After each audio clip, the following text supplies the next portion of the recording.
Donald Trump making those claims that the Republican mayor says were grossly exaggerated. President Trump was actually in Aurora, Colorado, talking to people on the ground. And what we're hearing, of course, Martha, is that people are terrified by what has happened with some of these Venezuelan gangs. Senator Vance, I'm going to stop you because I know exactly what happened. Martha, I'm going to stop you. The incidents were limited to a handful of apartment complexes, and the mayor said our dedicated police officers have acted on those concerns. A handful of problems.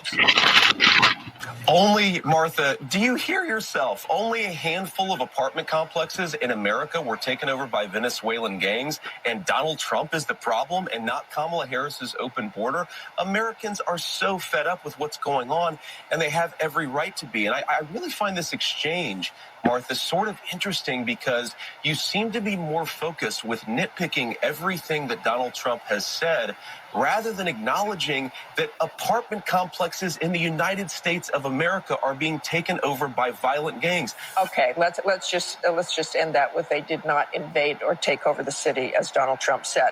I want to move on. All right, everyone. Welcome back here to Live Now from Fox. We'll take a look at this really disturbing video. It has been making the rounds, going viral. This is out in Aurora, Colorado, and it's one that is making headlines, of course, all over the country, where the mayor of Aurora says Venezuelan gangs are overrunning apartment buildings there as part of an organized criminal effort. Local police have called the incidents isolated, but surveillance video from at least one of the complexes is very startling, as you can see from this video right here. Now, we want to go on for more on this story about what's happening in Aurora. We're joined by Fox News senior national correspondent William Lajeunesse. William.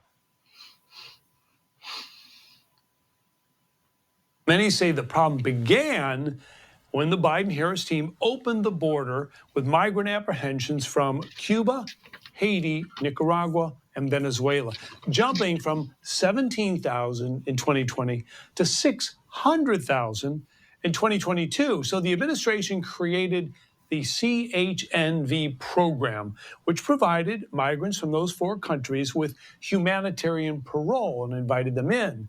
But auditors found widespread fraud in the program, migrants lying on their applications, sponsors using fraudulent identities, including dead people, and traffickers demanding payment from those they sponsored. They're literally just funneling people into the United States under this program with no expectation they're ever going to leave. And that's what sources say we are seeing now, a mix of innocent migrants along with graduates of the Venezuelan prison gang Tren de Agua, extorting tenants for payment.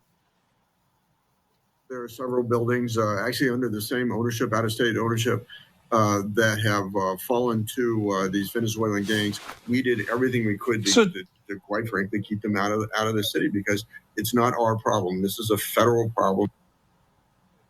So DHS briefly suspended that CHNV program, but restarted it this week, saying they've worked out the kinks. Well, it invites about 30,000 illegal migrants a month to enter the U.S. from those four countries. Now, critics say there are two problems. One, we still have no way to vet these migrants because we can't get at their criminal histories because those countries will not cooperate. And we can't send them back because their countries won't take them back, which is why you see some of the behavior these gang members appearing to act without any regard to police. It's illegal for them to carry a firearm. And you see from the video, they've got plenty of long guns and handguns as well, because if they're going to be arrested, they're simply going to be released and they're not going to be deported because we can't keep them, right? Can't afford to keep them. And all those people you see, we have the biometric information on them, but police are not making any arrests. I'll send it back to you. So, Will, I mean, what's the plan here with this? I mean, are they just going to be able to stay for as long as they want? I mean, what's the plan to actually apprehend these people?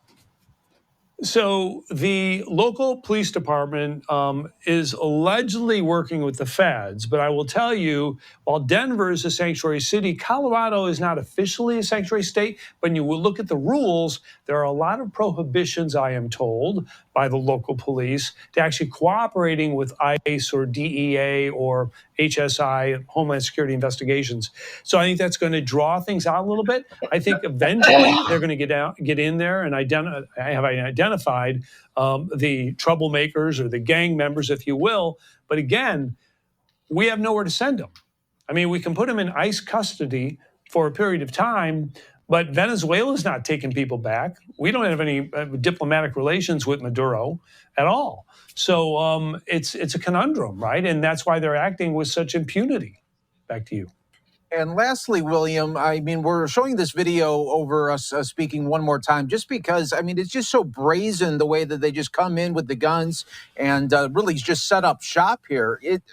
Unfortunately, I mean, for a situation like this, does it almost at times, because there isn't too much happening with law enforcement, does it have to happen where somebody is injured or killed because of something of the lawlessness that happens that eventually will then lead to getting these people out? You'd like to believe that, right? But let's just take a look at some of the crimes we've seen in New York City, right? The assault of cops, and people are being let out within 24 hours, and then they find them somewhere else, and then they finally take them into custody, and there may be crimes committed in between there. You know, this problem with these four countries where we don't have diplomatic relations, where we can't just easily send people back. What I am told is happening, the big picture is, we reinstated this program even though the kinks are not worked out, right? We don't have the ability to find out who those sponsors really are. I mean, in the situation, you had 3,000 people sponsoring more than 100,000 individuals. That's not the way it's supposed to go. When you said, you know, when you were a kid and your family said, let's adopt, if you will, a family from another country and provide some money and kind of look after them or whatever, and see that they, you know, settle in the United States in a positive way. Well, that's not what's happening with these programs. Once they're here, no one's watching over their shoulders. And again, this particular prison gang has clearly infiltrated this migrant program, and people being people, they're going to take advantage of the situation. So the cops have their work cut out for them, for sure. Yeah, no doubt about that. William Lajeunesse, thanks so much for joining us on Live Now from Fox. We appreciate it, and you have a great weekend. Yeah, you too.